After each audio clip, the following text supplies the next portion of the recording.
Alright, yeah, how you all doing? Right then, GTR 1000 1994. We're going to be stripping the forks down. So when we first rid this bike and took it for the MOT, it was okay. Hopefully you can see that. But that line there is about how much trouble I'm getting, which is what, 2 or 3 inches, if that. And believe you me, whenever you hit a bump on this bike, it goes straight through your arms, and it is pretty scary. So the first thing I'm going to do is remove these head fills, remove the seat, and also remove the fuel tank. And if you're daft like me, you'll have lots of fuel in your petrol tank, so it will weigh a ton. Oh my god. And then I'm going to put it somewhere safe. And I've removed all that so we can get to these clamps easier without doing any damage to the tank. Backing these top nuts off, and they are a 90mm rig spanner, and they have been off before because they are damaged. We don't need to slack them off too much, just make sure they're nice and loose. Do the other one as well. Here we go. That should do. Then we can slacken off the clamps, but I will just pinch the top ones back up again so the suspension doesn't fall off while we're trying to remove the front wheel. And on the GTR, these bolts are 12mm. You do need a spanner either side, but let's just see if we can slacken this one off with one spanner.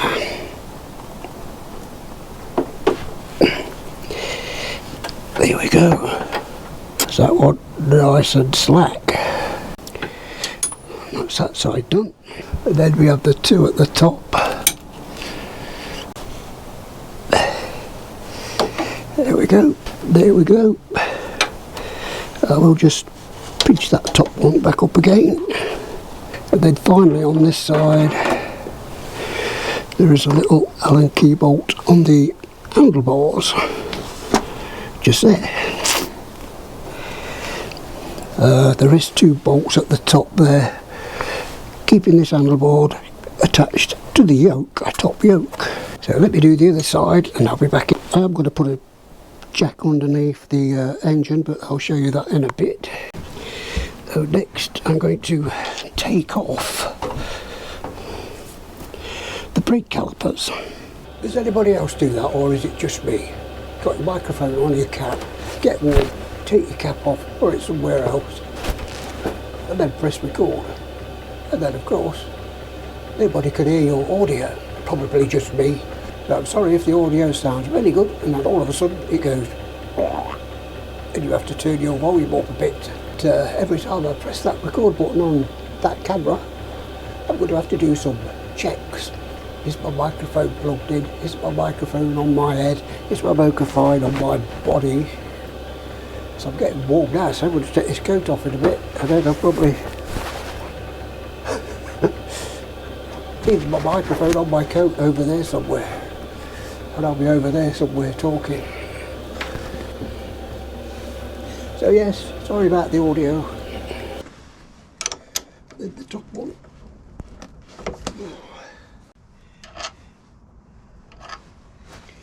Should be able to lift it off the disc. There we go. Let me get something to tie that up with. Just whacked it around the handlebar.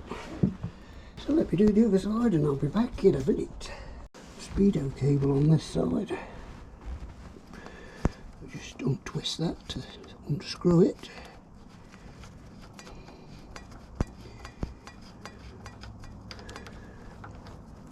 I can remove the Speedo cable. These mounting brackets, they are 8mm.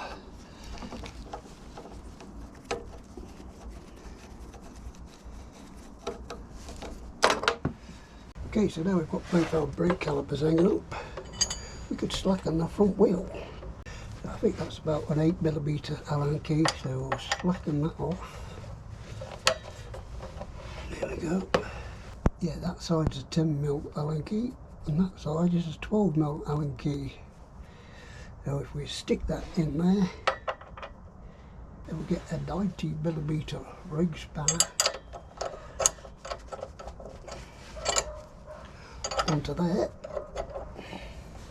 We should be able to break it free.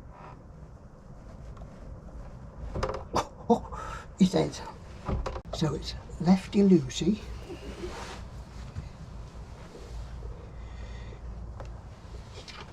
Don't do it with high hand, use your foot.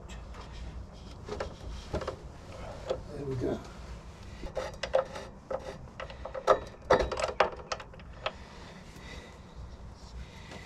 Yes, it looks like that, with a bit of a flange on it. Okay then, so if we look underneath the engine, we've got this metal bracket here, which there is pipes and stuff there, so I don't want to put the jack on that, and I don't want to put the jack on the alloy casing either. That is the jack I'm going to use. It's like I think that was out of an old World War II Jeep, and I'm just going to put a bit of wood on top of that. Okay, so we'll just keep turning that until the tyre starts to lift off the floor.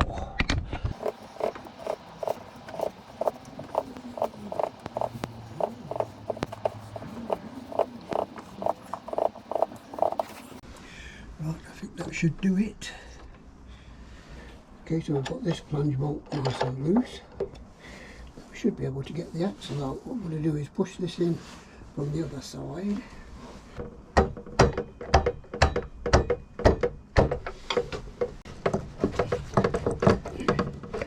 Should be able to pull it out.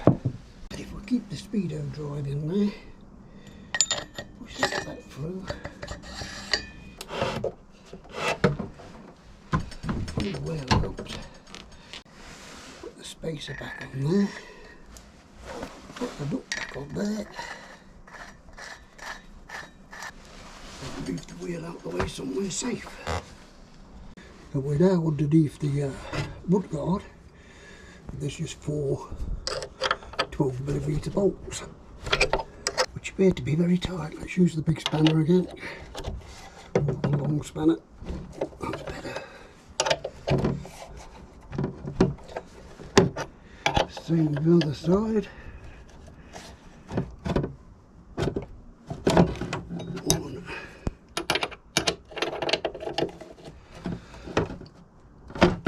Two. Okay, that's that one. That's that one. We'll go away. We go and slacken those 2 bolts at the top. We should be able to drop the forks through. Okay, I'll leave the camera there and I'll go to the top and we'll slacken the bolt, and hopefully this leg will drop out. Oh, yes, that should drop through.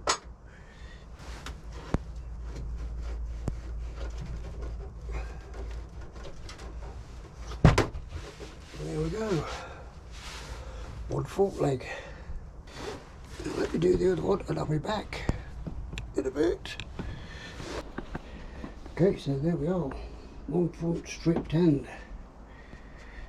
Now all we've got to do is strip the forks and see what's going on.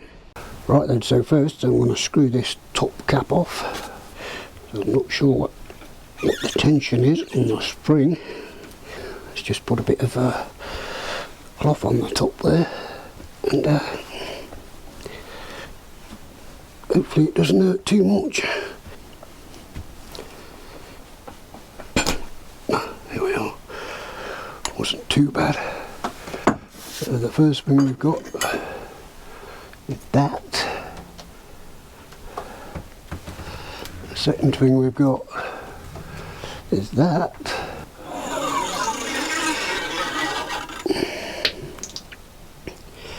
that oil is really, really thick. I wonder what oil that is. Empty that into there. Okay, so I've managed to get it in the vise. Just put it on where the brake caliper fits to. I've got the clamp bolt out because we've got to try and get that bolt out up there. And it is an Allen key bolt, and that size is, well, that's a 10mm spanner. That fits on there. So it must be a 10mm Allen key. It won't fit in that way, so we've got no leverage. So we'll have to put it in long ways like that. I've got an old stanchion. That's probably from the GPZ1000 RX. Let's see if we can slacken this bolt off. Oh God. Something's turning. But this bolt goes into a shaft what comes down here. And sometimes you think this bolt is undoing, but this shaft is turning as well. So they can be a bit of a nightmare. And it feels like the whole lot's turning to me.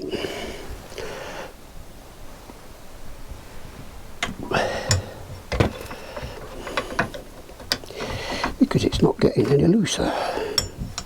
Okay then, so we've got the fork back out of the vise, because this, what I was calling the shaft, is actually called the damping rod. The Allen key bolt goes into the top of it, and the damping rod is just spinning, so we're not going to get it undone, and it's can be a bit of a problem. Well, there's no such word as problem, is there? So we just have to improvise, overcome, just get the job done. And I've got these box spanners. You can buy a tube, Kawasaki, a tube. You can buy a tool, Kawasaki tool, which is this thing here. That's the Allen bolt down there. And that's the damping rod. And this is the tool coming out into a T shape.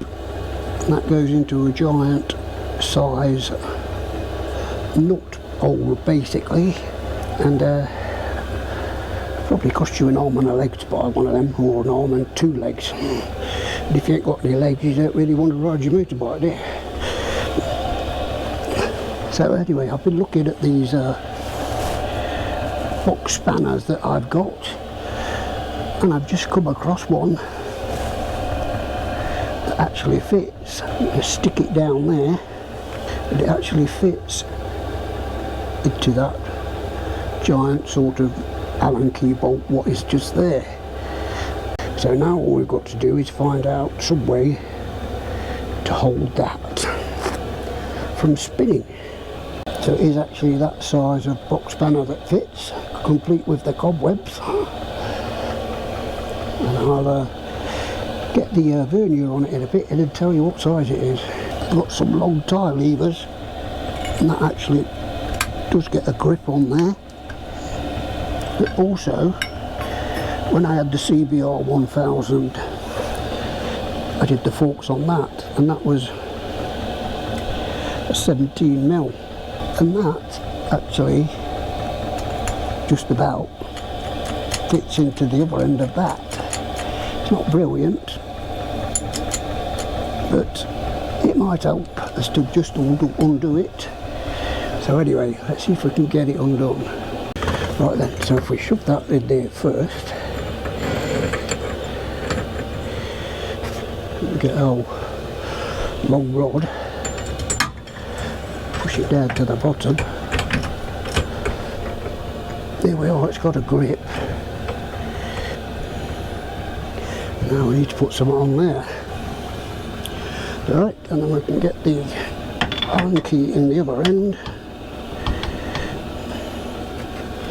Extension bar on the Allen key. Oh yes, perfect.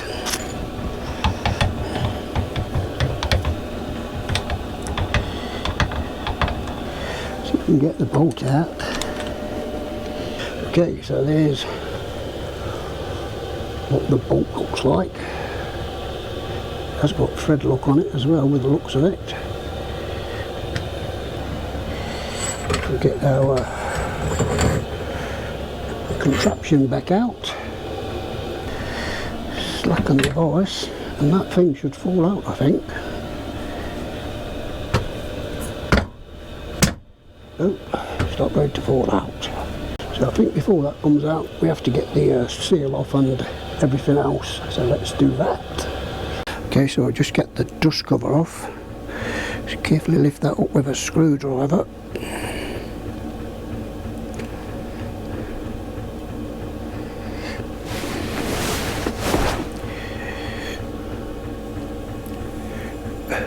Take that off, ready for the new one. And hopefully you can see inside. Hopefully you can see inside there that there is a metal clip. I'm not sure if you can see that. You can just get that out with a screwdriver as well. But be careful of this stanchion. You do not want to scratch that. It might cause problems with leaking and whatever. Just get the screwdriver in there behind the clip. We should be able to ease it up. Hopefully you can see that.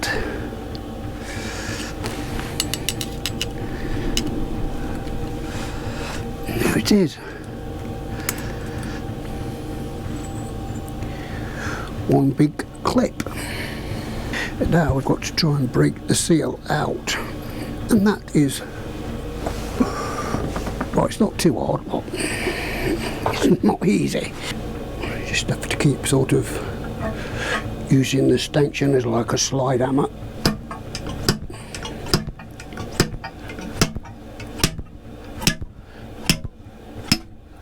Like so.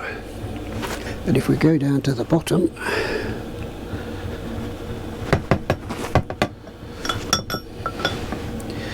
there's this like little tube spacer. Drop that down there. That should drop out into there. If you see that shape there, that is what this big box spanner fitted into to undo it. Right, so the only thing I've found so far with these forks that could be wrong is the stanchion spring was, I think it was upside down. I'll have to recheck the video, but I took it out. In the manual it says the tighter coil, which is this end, should be at the top. But I'm sure it was at the bottom when I pulled it out. I might be wrong, but I'm going to turn you off now and go and check the footage. I'll be back in a bit. Okay, so the microphones have decided to back up again, but basically what I'm trying to say in this clip is the springs were in the right way when I pulled them out the forks.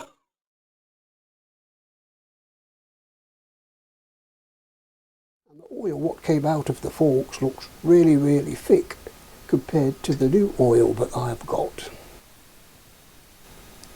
So hopefully that is the problem, because we can't find a problem anywhere else.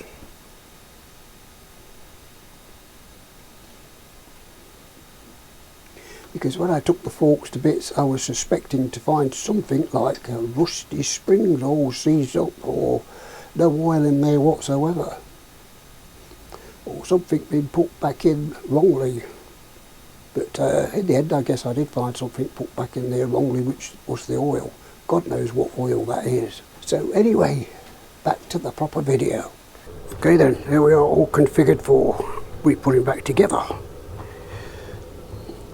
Starting from the bolt, to the washer, to the dust seal, to the securing clip, to the actual oil seal. That's the wrong way around, Johnny. That should be the spacer washer there. And then we should have the bush there. Then we've got the spring. Then we've got the stanchion. Then we've got the dampening rod. Then we've got the spring. Then we've got the aluminium cup thing. Then we've got the fork leg. And then we've got the bolt what puts it all together. But I'm afraid we won't be doing the putting back together in this video. That will be in the next video. So if this video has been some use to you, thank you for watching. And if anybody's laughing at my new haircut, it's not my fault. I had an accident with the lawnmower, but I'm okay. And on that note, I'll see you on the next one. I'll see you in another life, brother.